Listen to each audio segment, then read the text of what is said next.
this isn't just for homophobia or LGBTQ, but I want to put some emphasis on that today because that's what we're talking about. Why was it in this situation and past situations, but in specific, just to remind you what we're talking about, homophobia, people being scared of somebody's nature. You understand? Why is it that whenever something happens on this campus, and if you are a member of SGA, Student Government Association, why is it that all of a sudden you have no repercussion, no responsibility, no backlash? Why is it that you are exempt from punishment or opinion or whatever I say into this microphone? But if I were to do it as somebody not involved in SGA in any way, just the president of some random org on campus, I would probably get in trouble. You get me? Mm-hmm. You would probably get in trouble if you called them, like, if there was a slur for straight people. Oh, you straighty? You know what I mean? You dig me? It's like... You straighty. Like, it's like... I said we call them heterosexuals. For real. Even that. It's like, you heterosexual, you hetero. You know what I mean? It's like, if you were to say that, the backlash. Things could have been handled differently. And I feel as if things could have been said. And, like... Communication. A form of reassurance. Like a communication. So would you say that this school... So like I said, I brought up the whole organization, that maybe we need to have something like a GSA. And if you guys aren't aware, back in my high school, GSA was this organization called Gay Straight Alliance, to where gay people can join and straight allies can join. You understand? To where it's just a community of people who are really just trying to protect people's human rights. And say there's not... So we don't have an organization now. But would you say that at least something like a forum, or maybe do they even have those? Remember they used to have those. What do they call them? Those like they go to like the dorm rooms and they all sit in the lobby and they just talk. I forget what they call them, but why don't we have those? I know what you're talking about. Yeah, like pillow talk or candle. It was something they used to do like 6 p.m. to 8 p.m.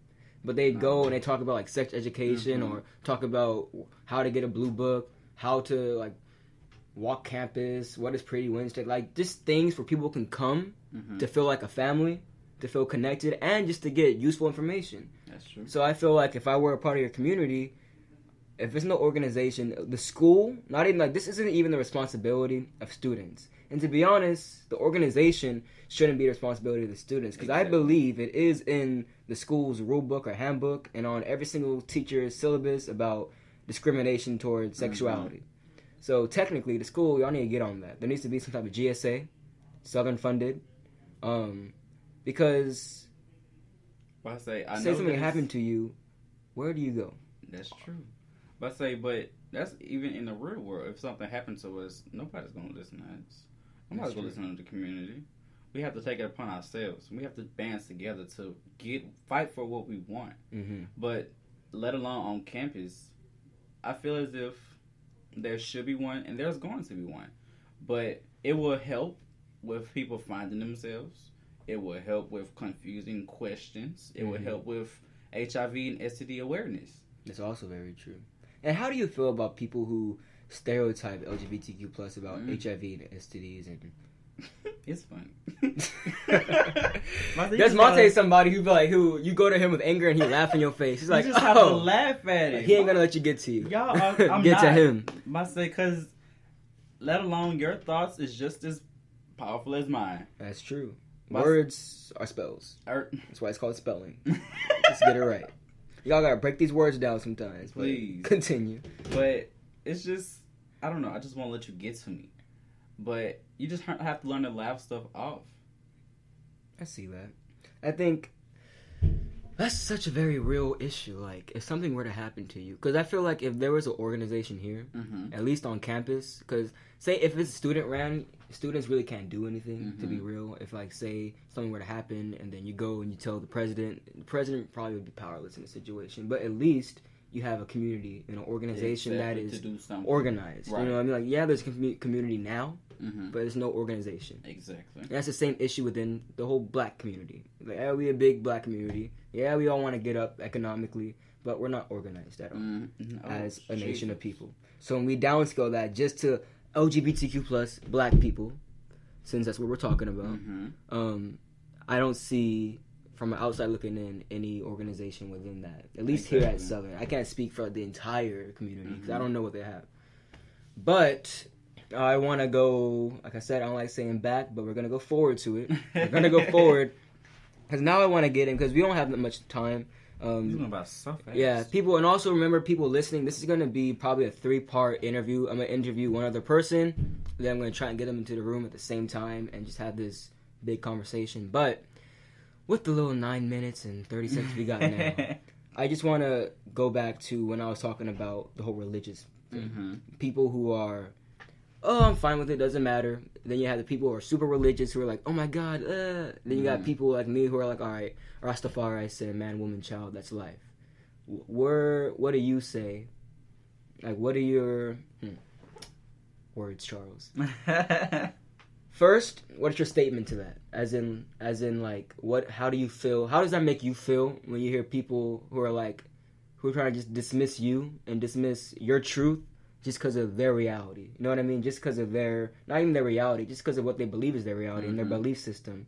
And then also, I want to ask you, what are your views with spirituality and homosexuality? How does that work for you, mesh for you? I said, well, I believe in God, but I'm very open-minded, so I feel as if there's other things. Mm-hmm. So I feel as if there's spirits and stuff like that, but I also feel as if your beliefs and how you feel upon somebody, at the end of the day, we are still human. Indeed. At the end of the day, all of our bones look the same. Exactly. We still bleed the same, and it's going to be the same color. But I feel as if in everyone's belief system, we are told to respect each other as we want to be respected, right? Mm-hmm. So I feel as if you continue to discriminate, who are you trying to please? Because you are bashing and you are putting these gay people out. That's a loud... I'm sorry. That's a loud car. Like, I got these headphones on. And I just want to know, how's my microphone? Like... But anyway, continue. I don't know what... Like, dang. Need to get it checked. But continue. I feel it's just that whole situation, because people would tend to, oh, you need to go to church. Oh, you just need to be saved. Mm-hmm. How is that going to help? But what is you being dunked in some water going to change about something that you said you've been dealing with since your childhood? You've just been living a lie. You know what I mean? Exactly. It's like so, and that's what I'll say for like my perspective on it that I struggle with often, because my best friend Leilani is pansexual. My friend Capone is gay. Like a lot of my close friends are homosexual, and my belief and my liberty and my faith of Rastafari, it's not accepted at all, like at all. And to me, it's like not something like, oh, how am I gonna balance? It's more so like, how do I help my brethren understand that just because we may believe this thing, I feel like if we're, like you said, if I'm hateful to you for something, how is that going to please my God? Even if my God says that's wrong, he also says not to be hateful. Exactly. So it's kind of like a double-edged sword, I'd say, especially within the Christian community, I'd say, because I think most people were born into this world as Christians and became something else after. So we all got a Christian foundation, to be real. And in my times in the church, I've seen some serious hypocrisy within, like, and not even just Christianity. I just say Abrahamic religions in general. So that's Christianity, Islam, and Judaism. I see a lot of that. And I see in more Eastern cultures and religions like Hinduism, Buddhism, it's not really a problem. And maybe that's just something we have to analyze and look at. I was always told, and I go back and forth with people on Twitter. I don't like doing it, but I feel as if I have to change your mindset. And people continue to tell me, oh, you can't change everyone's mindset. You're just wasting your time. But I'm not here to change everyone's mindset. I'm here to get respect. We fought just as hard, if not harder, to have a seat at the table. We were talking about that yesterday, about fighting within the community, but just as harder. Because I feel like, what was his name? Duke Ellington? Oh, yes. Was it Duke Ellington? He was. No, it wasn't him, though. It was somebody else. Maybe it was him. Wait. I think it was Duke Ellington, but Duke Ellington, civil rights leader and a part of the community. And for a large part of his life, he wasn't civil rights leaders. And he wasn't out of the closet at all for a long part, wasn't he? I don't know. But my point is that a lot of people fighting beside you, you don't even know. And a lot of people you won't know until they tell you. Exactly. And that's a lot of things you can. But I say you can continue to say anything you want, but if someone is not out and you say the wrong thing, you don't know what could happen. That's true.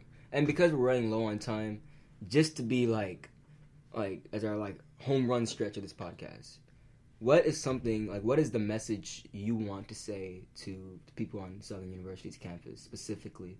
Like, if you can say one thing, your one pager, what is it? Now that you have a mic. You've had a voice, but now that you have a mic. What can I say? Decisions. Do I want to be shady or do I want to be informational? Both. Oh, interesting. At the end of the day, we just want to be...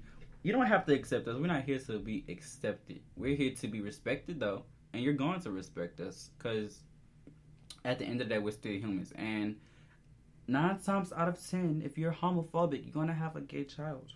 Or are homosexual yourself. Or a part of our community as well. Something you're doing with inside. I just want people to know yourself. Recognize your worth. Recognize who you are as a person. Mm-hmm. Because at the end of the day, if you don't know that, you can't do anything. That's true. Anything whatsoever. That's true. I just don't want to leave this room with any regrets of something I didn't say. So I'm just trying to sit here and really think, as in because I know I have other interviews with other people in the community, but this is so important. This is very important. And also, I want to say that so you're brave for doing this. I know, bro. But I also want to say that before this ends, it's not my position to, after this interview, go make the change. I feel like it'd be me stepping out of my lane as a straight man. So if I have anything I want to say, even though I'm not a part of your community, outside looking in, please go and organize. Please go make the organizations. Please go make the town halls, make the forums. I've been the catalyst. I've been the spark. Y'all, please be the flame. This is to me, this is the limit of what I can do. Because I feel like if I go further, I'm overstepping a boundary. It's like a white dude leading the Black Panther Party. You know what I mean? So, Southern University, GSA, when y'all got that gay straight alliance, I'll gladly join. I'll be your straight ally. I'll march with you because all injustices are felt to everybody anywhere. An injustice in China is an injustice here in America because that ripple in the pond is now the wave in the ocean. You understand? And this has been Studio 771 Interviews, Episode 1, with our good friend Des Monte. Come back next time for our next interview when we interview a mystery guest on their experience with homophobia at Southern University and also their testimony as well. Thank y'all for listening. Stay up, stay blessed, stay a jag.